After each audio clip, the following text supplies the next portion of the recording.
Baka mahulog ka sa likod ha. Mag-ingat ka. Ayan yung kamay niya. Oh, ayan. Gumagana. Yung mga hands niya, oh. Tiniklab niya. Abangon. Eh, nagising siya na.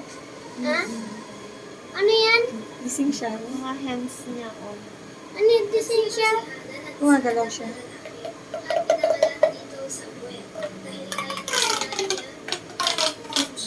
Nakaganto siya oh. Diba? Oh, ayan, oh. Ma, nakakahinga Ganyan siya. to eh. Ma, nakakahinga siya dyan. Opo. Oo. Kaya Paano siya gumagalaw siya. nakakahinga eh? Nasa tubig siya. Ay, ang galing nitong bata talaga. Tama-tama po yung pagkat si kayo. Humihinga siya, pero hindi niya siya humihinga ng hangin. Parang tayo, hindi. Kumukuha siya ng oxygen sa dugo.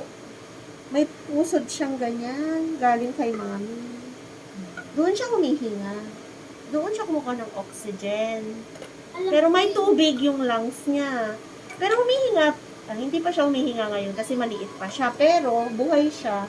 Kasi ang nagsusupport sa kanya, yung dugo galing kay mami. Idinaubusan ka ng dugo. Hindi. Konti-konti. Gumagawa si mami. Kasi magaling si Jehovah. Jehovah ang may disenyo sa atin.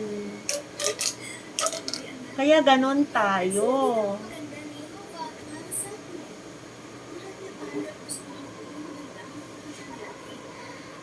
Okay, okay.